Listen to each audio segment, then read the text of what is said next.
in true living color as opposed to coming to you, well, dead in black and white. Tomorrow is a big day. It's a big day here in the state of California and around the country. It is voting day tomorrow, March the 5th, and we're going to be able to vote who we want in office, who has our best interest as a constituent. People have to realize and remember, politicians work for us. I mean, us, the American people. We don't work for them, even though they're trying to twist it up, mess it up, and try to disgrace democracy. I mean, there's a lot of people who left the blood on the battlefield, who are willing to sacrifice their lives and continues all the time because our ancestors fought like the Dickens to get us all in here and have the privilege of a privilege of working and voting. And hello, beautiful. Wait. Hey. Okay, I can see your whole face. Okay. Now you can see. How are you, ladies and gentlemen? This is the very lovely. I'm doing great. Oh, that's wonderful. It's wonderful to have you on the program because I know you're very busy and you're in court. She's an attorney, so if she just get up and sprint out, we know what she's going to do. She got a government job. So I just want to welcome you to the program and thank you for taking time out of your busy day. You are very welcome. So I read your illustrious resume and bio. You're a bad motor scooter. When did you realize that? I see, she understands. She understands. That is a high compliment, right? Yes. I'm actually on a scooter right now because I fractured my ankle. Okay. Did we tell you stuff with them stilettos? Now, no more stilettos for me. And pay attention because 6 foot inch high shoes could cause. Now, no more of those. Listen, when your high heel shoe wearing days were over, did you embrace it? I mean, it's been years since I've worn high heels. You know, you work in the court, you got to have on sprinting shoes. Yeah, you do. And so let me ask you, what was it about the law that attracted you to the law? And did you know this as a little girl? Well, I've always been a person that wanted to help people. And I became a lawyer so that I'd help people to navigate the system. Originally, as you know, I did entertainment law. And I helped people with their contracts. A lot of people were getting taken advantage of and still are in the music, television, and film business. And so I was helping them to level the playing field. Then eventually I started doing like nonprofit agencies. So I started a Title I tutoring program. I didn't start it, but I was executive director. And that was to teach kids, actually to catch them up, because kids in LA Unified were really far behind. Kids that were in the 8th grade were testing at 2nd and 3rd grade level. So, what? And that's still the problem. And now that we had the pandemic, it's even worse. So it's been pretty bad. So, yeah. We got to get up to speed as the adults in the room, and that's all of us. Because the kids do have all in between the cracks. Even the smart ones fell between the cracks. And that's a disservice to us and our future. Because the children are our future. They must be taught well. And you got teachers that are, got 40-something kids in a classroom. He or she is like burned out because they can't get updated material to teach their kids. And I see why that was important to you. And you realize you were going to be in a dogfight? Yeah. Well, I sit on the board of the ISEP charter school. We have 9 charter schools in LA, and we have 3 in LA and 6 in Inglewood. And the reason I sit on that board, on the academic board, is because I know how important it is to disrupt the school to prison pipeline. And basically, we're doing that by making sure that our kids are well prepared, because they literally have a system where they were looking at how many beds they should have based on the scores of children in certain neighborhoods in their 2nd and 3rd grade. And remember, I told you that's where they were testing. In the 8th grade, we were testing them in 2nd and 3rd grade level. So, instead of building beds for college and programs to help to give them the scaffolding so that they can go to college, they've got beds for them in prison, because it is a fee-for-service business. But the prison system, it's the same as school. Remember the average daily attendance?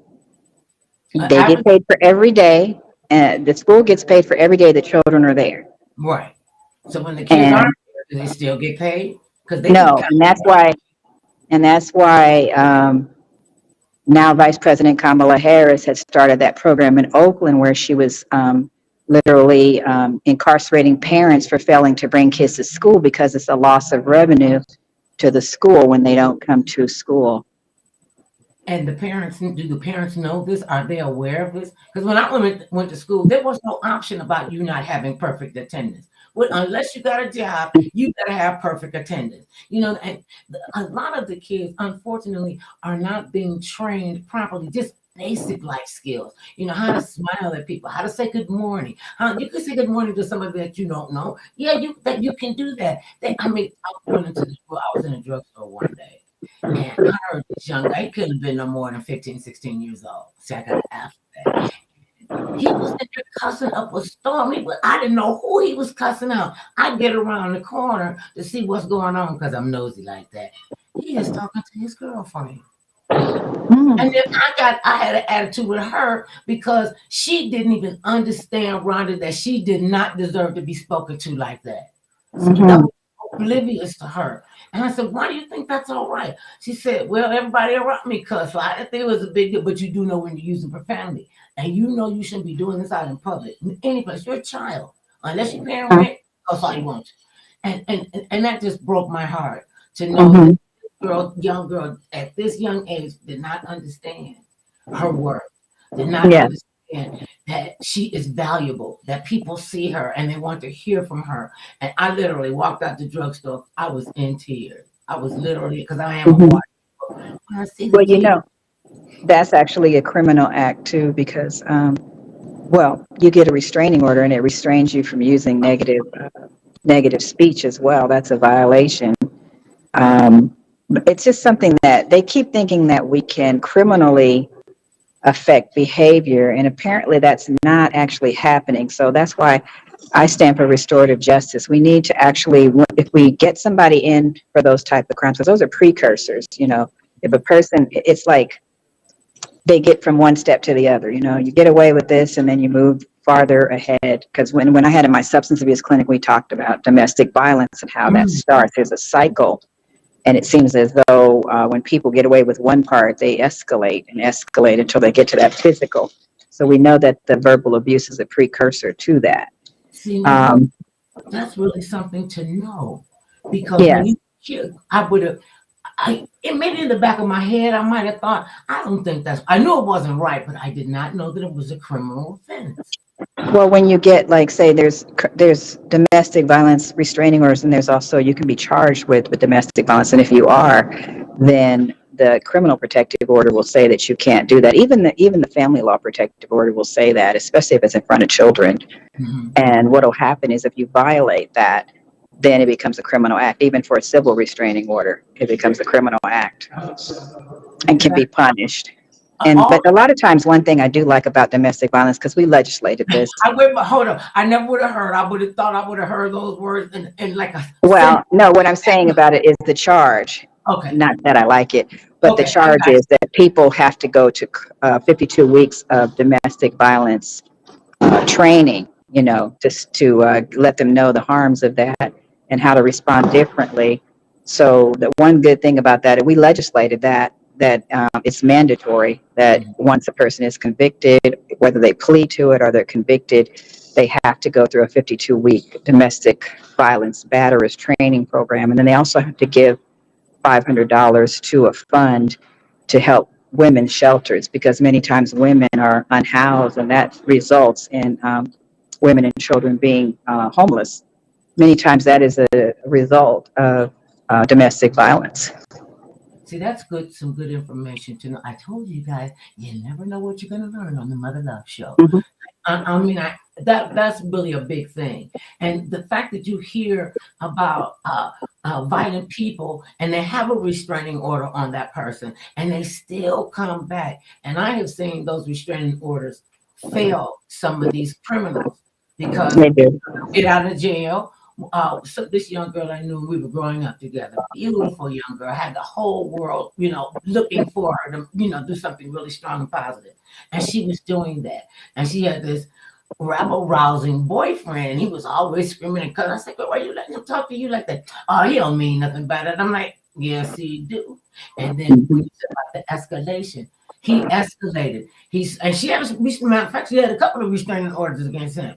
And they told him he could not be like within 1,500 feet. I would have to get a measurement. I don't even know if you could see somebody from 1,500 feet. It was like never even got served and do anything. So to make a long story short, he found out where her safe place was. And her friends, and we tell her friends are telling her, "Run, go bananas, go get a banana." Who knew he had a gun? He shot this child 3 times in the back and murdered her. And then he went up under a house to hide. I'm like, you shoot anybody in the back. And she was just screaming, "Leave me alone, leave me alone." Well, he got 8 years for the stalking and the murder. Usually, and that was in Los Angeles? No, this was in Ohio. Oh, girl, Oh, no. no, he would have gotten 20 to life in Los Angeles. Yeah. I was surprised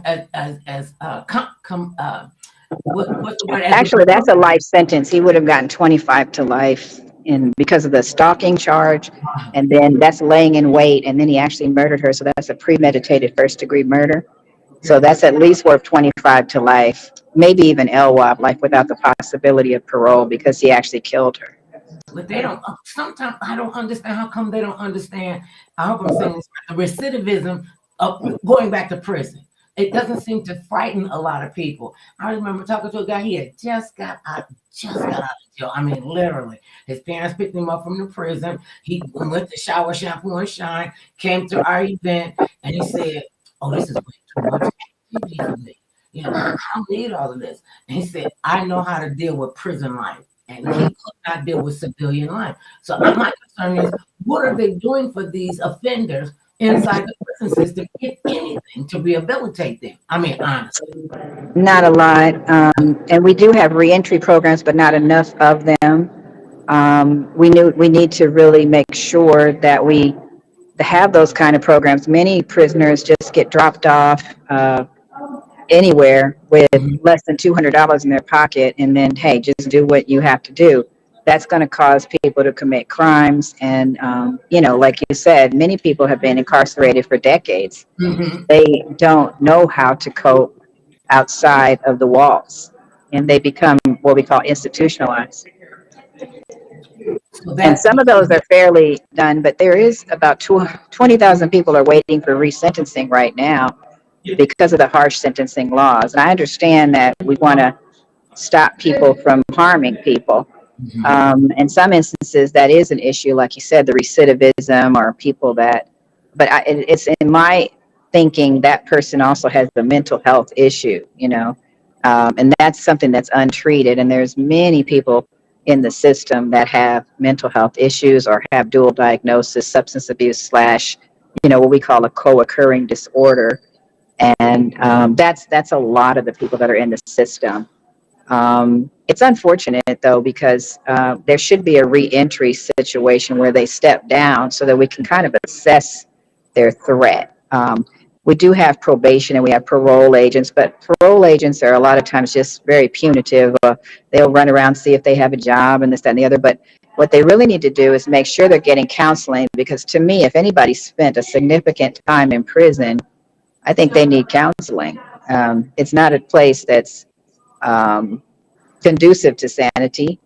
And then also like we talked about, being incarcerated causes this situation where you are, we call it institutionalized, to the point where the person will not be able to cope outside. And then there's a whole different set of rules in prison.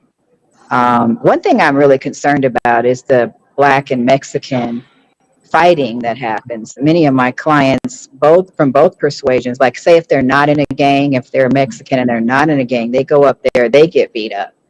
If they have certain types of offenses, they'll get beat up. And then there's a situation with the Black prisoners that are constantly getting jumped on by the Mexican prisoners. And we need to really do something about that. At Men's County Jail, downtown LA, all they do is segregate them.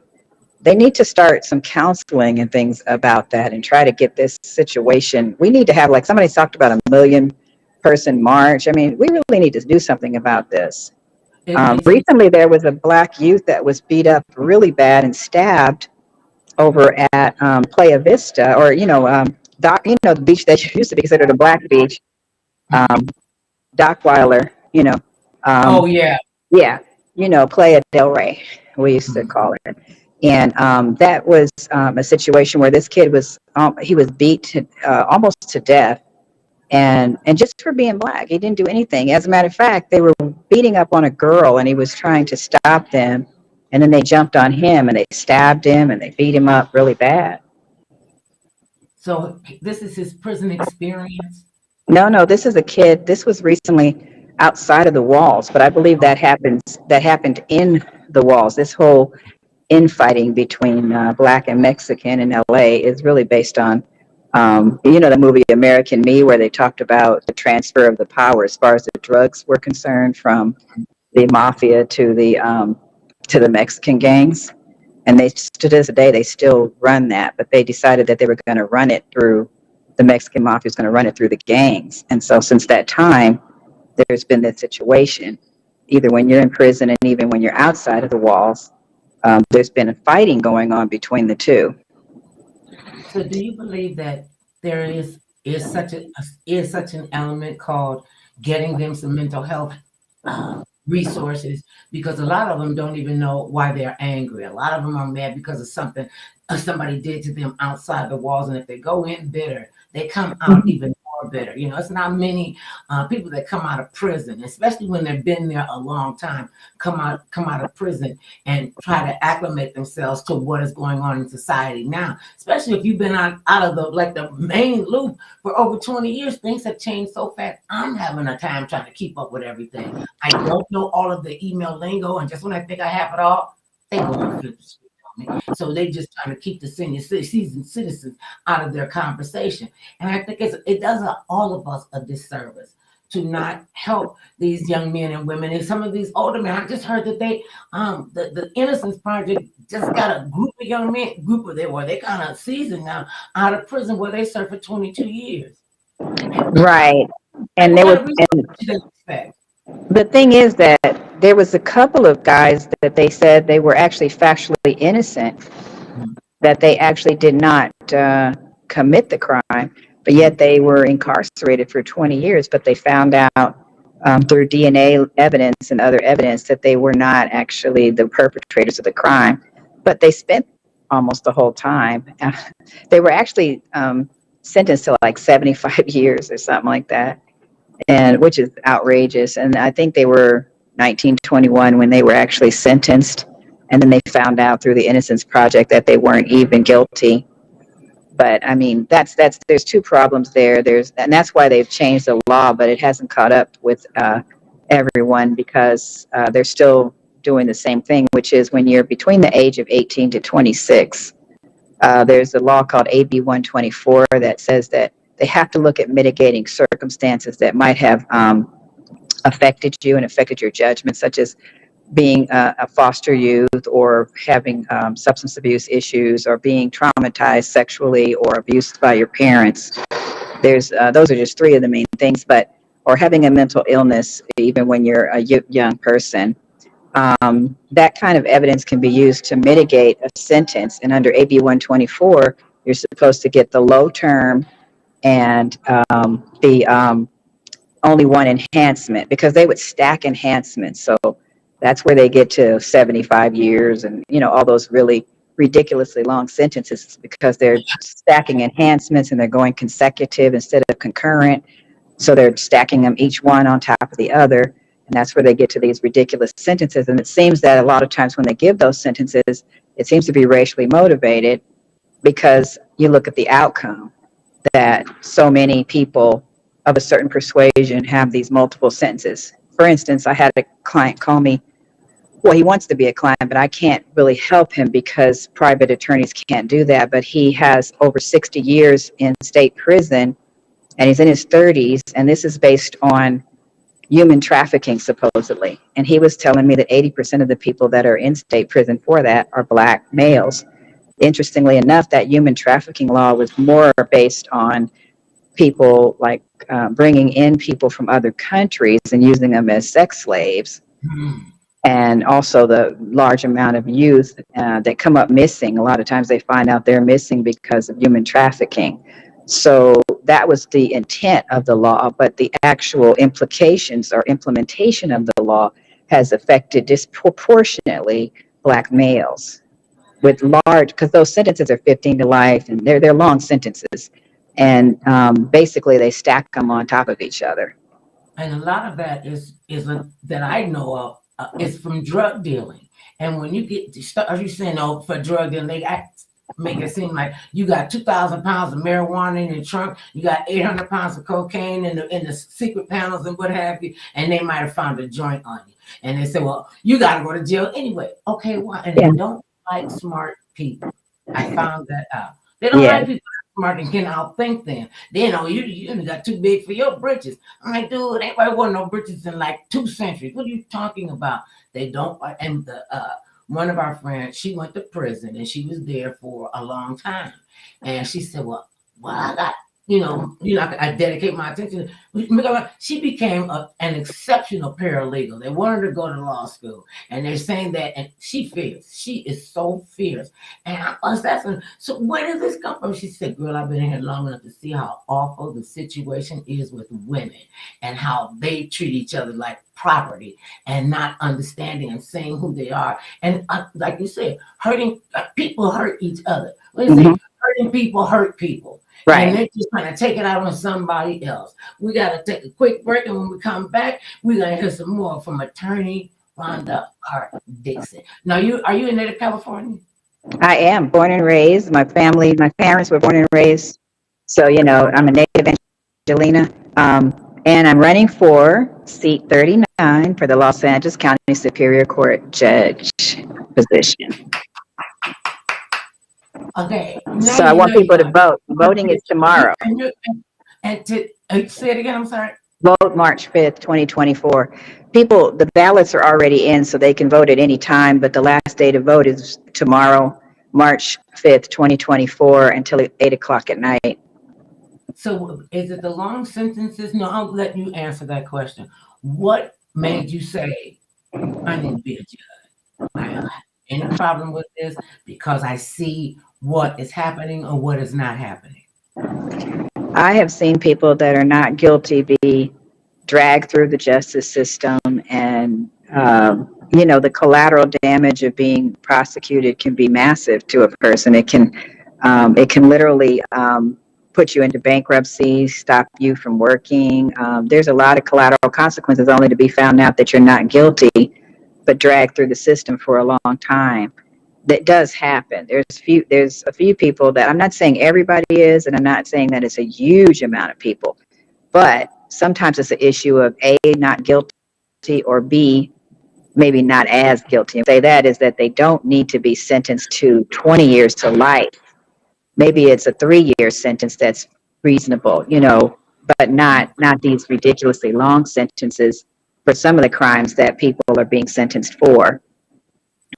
Now, is this on the judges, on the prosecutor, on the defense attorney? Where do we put that blame in that big chunk of information that is not out there? Is it the responsibility of the judicial system? Yes. I know the person has to have, they got control over this too. So, and they could say yay or nay, well, I knew I wasn't supposed to do it, but I just went and robbed a drug dealer. What the drug dealer going to tell the police? Well, right. I got 5 pounds of marijuana. I did it. And then the drug dealers really don't have any recall. And do the prisoners, when they come up, are they vetted before they actually come and be put into the general population? I just heard about Gen Pop. I don't know what you mean by that, but the situation is that the judge handles sentencing once a person has been convicted, but the DA handles whether or not a case will be charged in the first place and how many charges they're going to put. That is also considered by the police in the very beginning. That's why we do motions to suppress and different motions we do, because many times in the very inception of the case, there's sometimes a rush to judgment, and then they want to make whatever evidence they have fit into what they have decided what are the crimes that have been committed. And then maybe sometimes the DA is stuck with that, and they then proceed to prosecute. And that's why we have motions to suppress, but sometimes we get that wrong, and then we have to appeal that. And so it's a big process, but the average person can't necessarily afford a private lawyer and afford to make the necessary appeals when a decision is incorrect. So many times they're stuck with that and end up being forced into the criminal justice system. And because that's where the public defenders come in, when people don't have the money or not enough money to bail themselves out of jail. And the usual, they'll put a $500,000 bail. What is the percentage of that goes to the court? Good question. None of the bail goes to the court. Okay. Doesn't go to the court. Not that I know of. I could be wrong, but it goes to the bail bonds people. Okay. There's forfeiture, of properties and things like that. And mostly that goes to the police department or the police agencies that do the forfeiture, as far as I know. I'm not aware, and I could be wrong. That's something I'd have to research as to how much of that goes to the court. I don't think But the way it looks to me, I don't think it goes to the court at all. So now, when did this fire get into you to want to become a judge?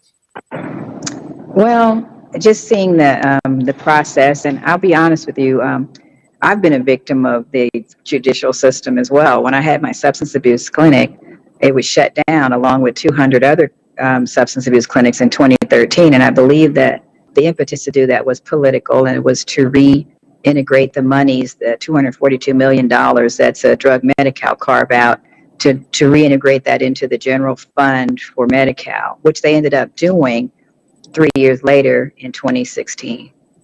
So the sad part about that is that they broke the safety net when they did that. And obviously I won my case because I'm here and I don't have any marks against my record. But it put a fire in me to help other people that might be in a similar situation to navigate through this system that's very complex. And even with a person as smart as I am and able to assist my lawyer in my defense, it still was a very harrowing experience and a very expensive experience. And like I said, the collateral damage can be huge. I lost my house and my car and all that. So I said that what happens to other people when this thing happens and they lose their job and lose their livelihood behind it, So I said I pledged that I would pay it forward and become a criminal defense lawyer after that. Wow, now that's some big doings, and it seems as though you will be a force to be reckoned with. So let's talk about the importance of voting and how a lot of people are still on the fence or fall by the wayside or don't believe that their vote counts.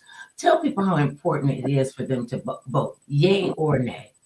It is really important. As you can see, the judges that start at the Superior Court level, they later on can become on the appellate. They can be appointed to the appellate bench and then up to the Ninth Circuit and then also up to the federal courts and then potentially up to the Supreme Court. The reason it's extremely important is because usually when conservatives come into power, they double down on putting judges on the bench. And it has worked. They have literally had 2 presidents put into place and possibly a third by the United States Supreme Court. Because as you know, there's some recent rulings that allow a certain person to still be in the race after having committed crimes that he did after while he was president, supposedly. So maybe he had immunity for that, but it's still, there's no immunity for high treason. So that is a problem. And so this is going to be the 3rd time that that we know of in my lifetime that the United States Supreme Court has ruled in a way that has been contrary to the will of the people and that has allowed certain things to happen that should not happen under our Constitution. And they are, and they're blatant with it.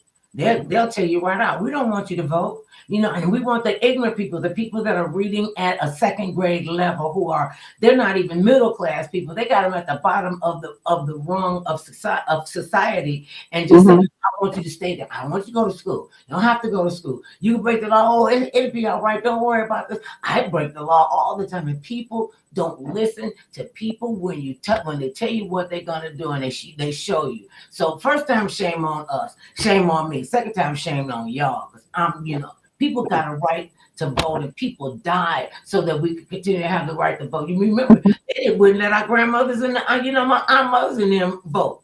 My grandmother would be turning over in her grave 14 times. Mhm. So the only reason I could deal with my mother passing at the time she did, one thing I regret, she didn't get to see Barack Obama become president of the I United know. Well, my father did. I'm so happy that he did before that happened because that was a very momentous day. So many people have fought throughout the years for that to happen, and but still, we all thought we had arrived, and certain people acted as though we had and backlashed against us. But the real problem is that we haven't. As a matter of fact. I think that the situation for people of color is much, much worse than it was. Um, I think post Obama, it's much, much worse than it was. And it's under every regime that the problem has prevailed.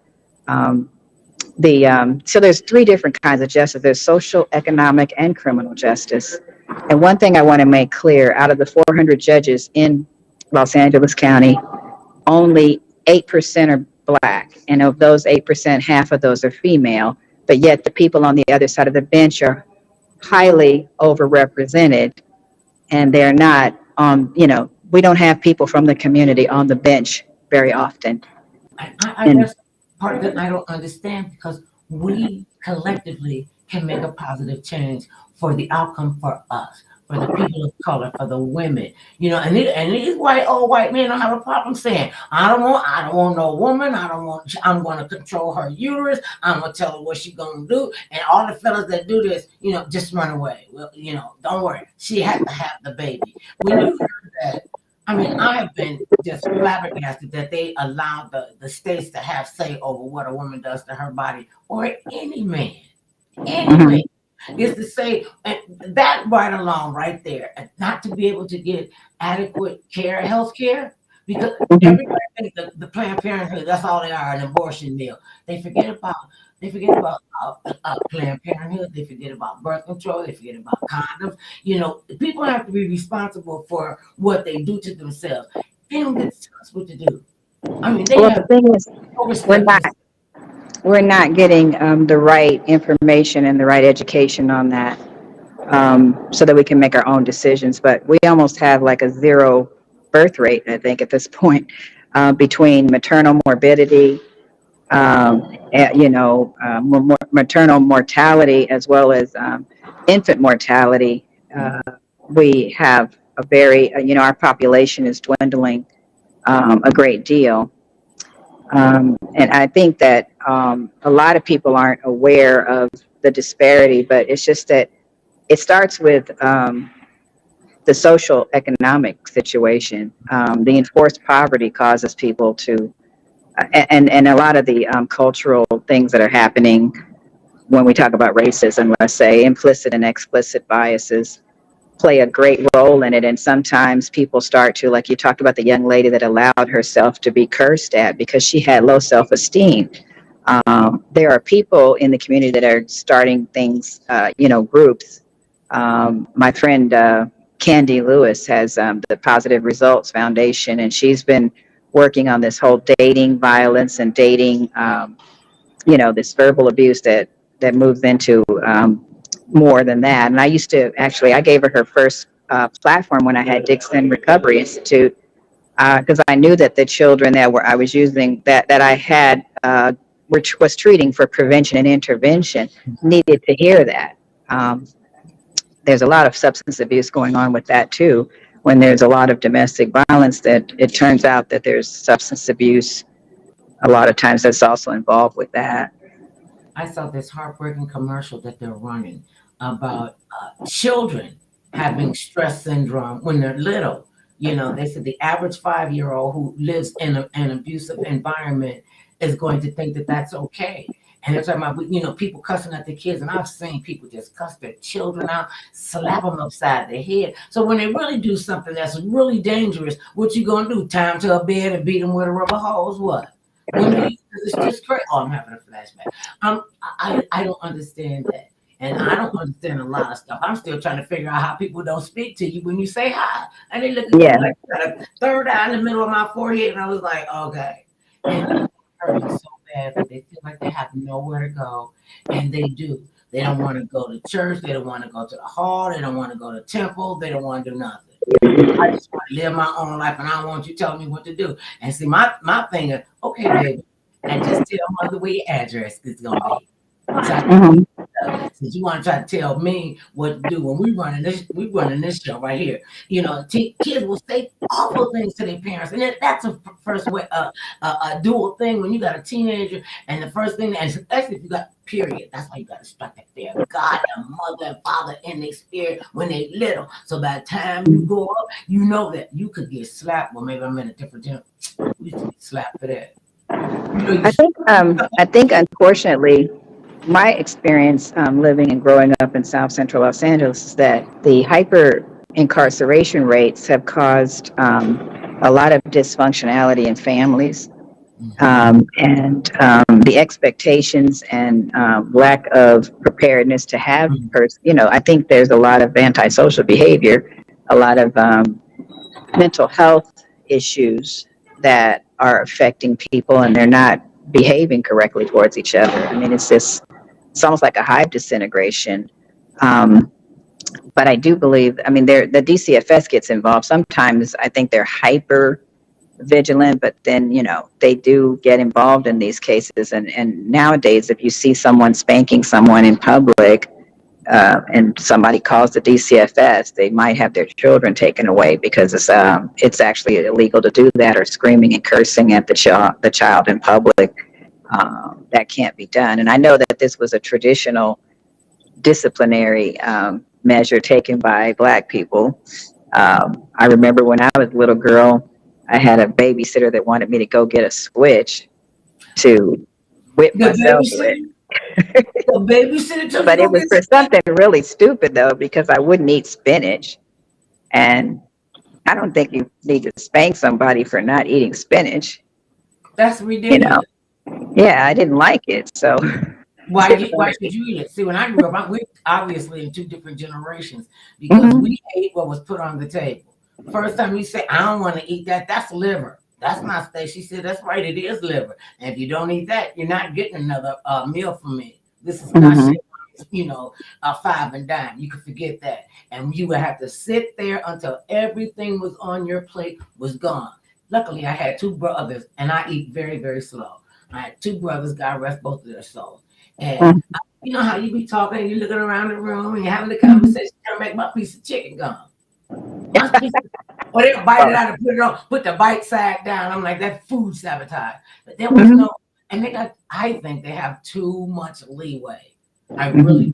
I wish I would even tune my lips up to even try to say something vulgar to my mother. She's been dead over 20 years. I'm still scared of her. They expect that fear in you. And you have become fearless. And is it important? It's important for you. Tell people how they can go and vote for you, for Ronda R. Dixon, and why you are the best candidate for the job. Well, okay. I'm in Los Angeles County Superior Court, seat number 39. You can vote by mail, or you can take your mail ballots and personally take them and put them in on March 5th, 2024, which is tomorrow, up until 8 o'clock. And even if you're not, if you don't have your mail-in ballot, you can go to your polling place, and you can look that up online by vote. I think it's Vote 411, or you can go to the LA County League of Voters or LA Vote. You can look at where you're supposed to vote and vote there. It's really super duper important to look at judges because it affects you. And many of the judges, you think they're going to be on the criminal bench, and that's because they run on this platform of tough on crime. But actually, whenever a judge is elected, the presiding judge will put them on the bench where they're needed. So that could be the civil bench, that could be family law, evictions, It could be any one of those courts, maybe not the criminal court. But like I was telling you before, there's different types of justice. And look, when you're in the landlord-tenant court, there's a lot of people overrepresented in that court too. And if they're not treated fairly, they could end up on the streets as part of the homeless population. So judges have a lot of say-so in how the law is carried out. And there's been a number of laws with tenant protections that have been put in place and that may or may not be being protected. Many people don't have the ability to appeal when a ruling is not in their favor, and so unfortunately they end up having to just accept it. Then I also find out sometimes the judges, I feel like they shouldn't be disrespectful and rude to people because the people pay our salary. You know, the people are the ones that pay the salary, and it shouldn't be scary to go to court, but a lot of times it is. Many people do not want to go to court to resolve their conflicts, and we put court here so that people could do that in a way that was peaceful. But it's very intimidating, and it shouldn't be that way. It should be accessible so that people can feel free to come to court to resolve their conflicts. And feel like they're being picked at and picked on. Yes. You know, a lot of the judges, I try not to ever go into a courtroom. I've been in the courtroom 3 times, and I remember the scene in The Wizard of Oz where the cowardly lion is holding on to his tail, and they walking down the thing to go see the wizard, and he was so terrified he jumped out the window. Oh, that was Well, that's how you feel sometimes going to see the judge. oh my goodness. Yeah. Oh, are you kidding me? I was like a child, and I'm shaking, and it was for a traffic incident. Okay. Yeah.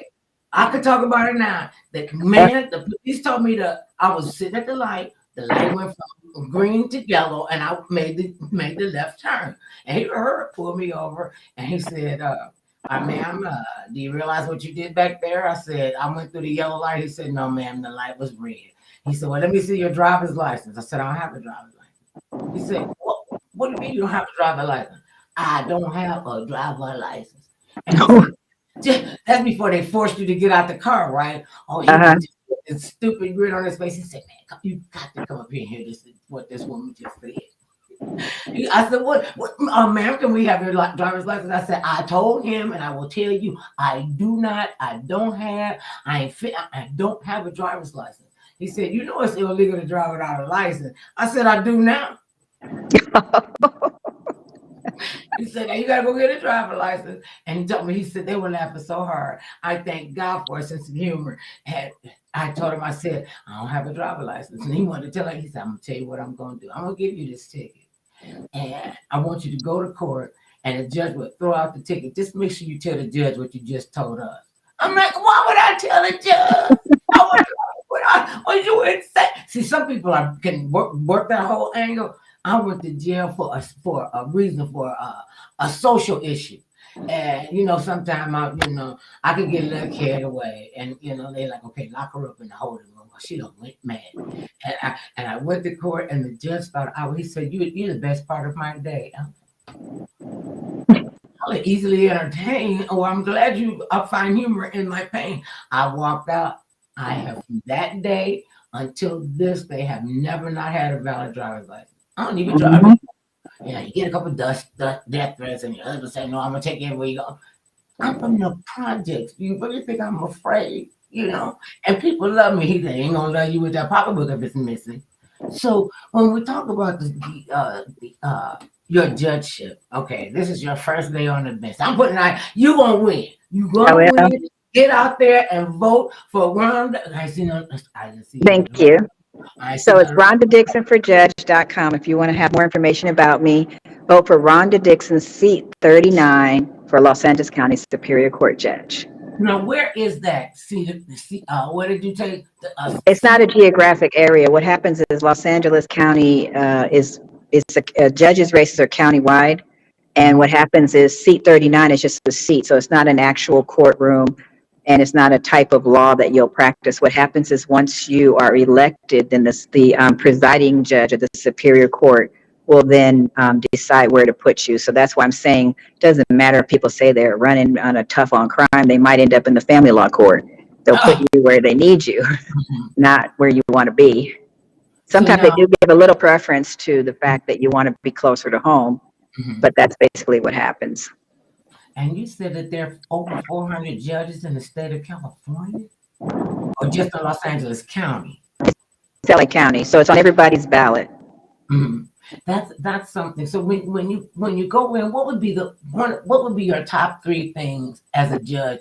Because you don't know where you're going either, do you? No, my Oh, thing is fairness, just be compassionate, fair, and just, and mhm. to really listen to people and consider, what the law is and make sure that it's fairly. A lot of people don't realize the judge's job is to be a referee and to make sure to protect the civil rights of the litigants and to protect the rule of law, making sure that the law is properly applied to the case.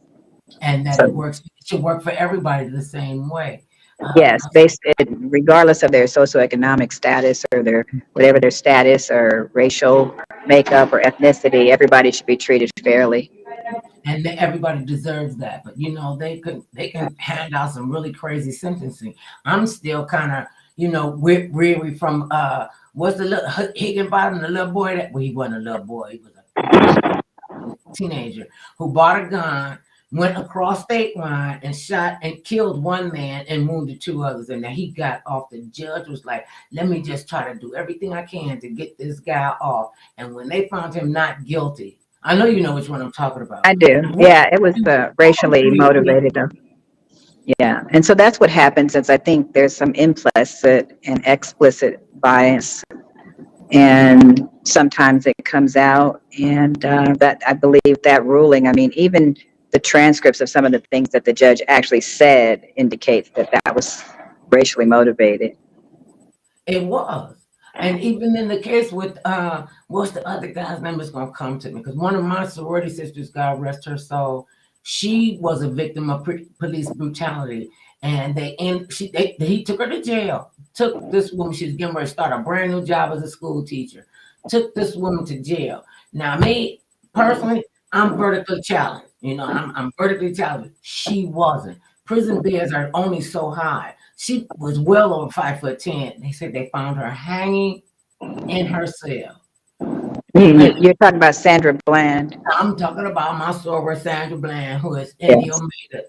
Her, yes, I had the privilege of meeting her mother, and I mean, nothing's gonna bring back her child, except she makes sure that her memory stays out there, and we need to understand that. And I guess bring a judge.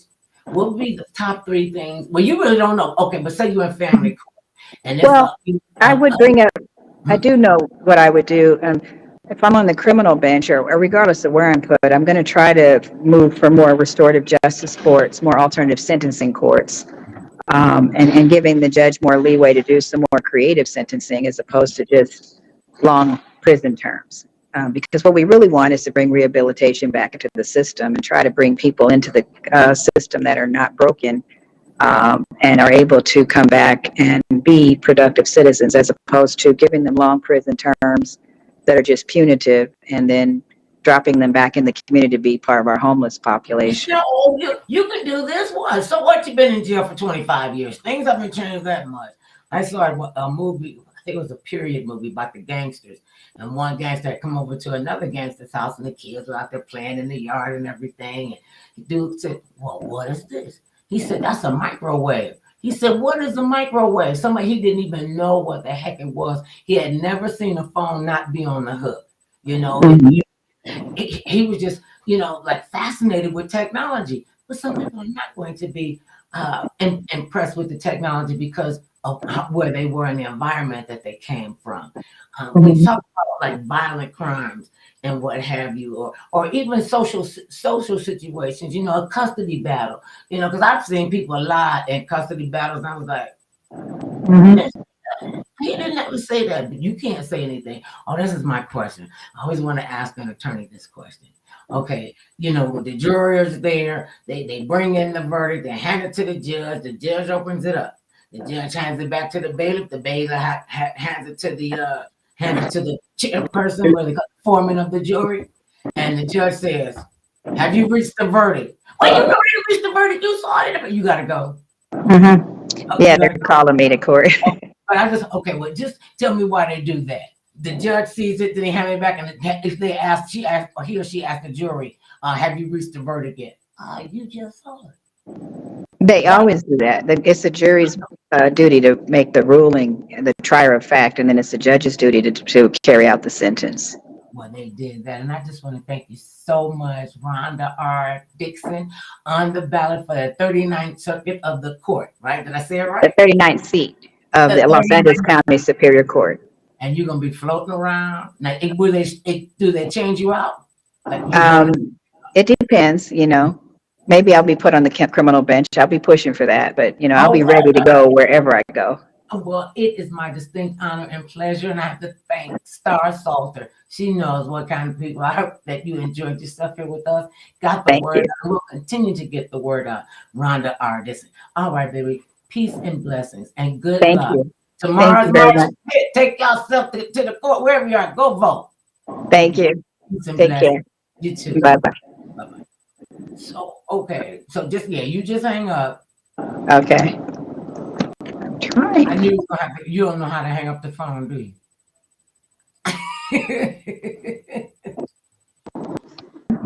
I'm trying to figure out how to do that. Okay. Oh, okay. I got you. What? I don't know what he said. But nonetheless, it is imperative that every eligible voter go in and cast your ballot. Go in. Okay. Are you still there? Okay. Do you get it? Okay. Anyway, the primary ballots primary election is tomorrow. So get up, put your glad clothes on, get yourself showered. Well, get yourself showered, shampoo, and shine before you go to vote. It is so imperative. I have voted in every election that I was eligible to vote in. I've been voting since I was 18 years old, and now I'm like, and that old. And I vote because that's my right. I vote because it's a privilege to have a say in what happens to my family, my community, and us as a whole. Mr. Kennedy just came in. Okay, so we're gonna get his take on it. Hey, Mr. Kennedy. Hey, how you doing? I'm doing all I can, and the easy ones twice, baby. Okay. Let's talk about the importance of. Yeah, but wait a minute. You have to end. What? I have to do what? Oh, now he's not talking. Okay. And anywho, I was saying how important it is for you to vote, and don't say that I don't know. You can't say you don't know what's going on if you got a ballot pamphlet that gives you all the people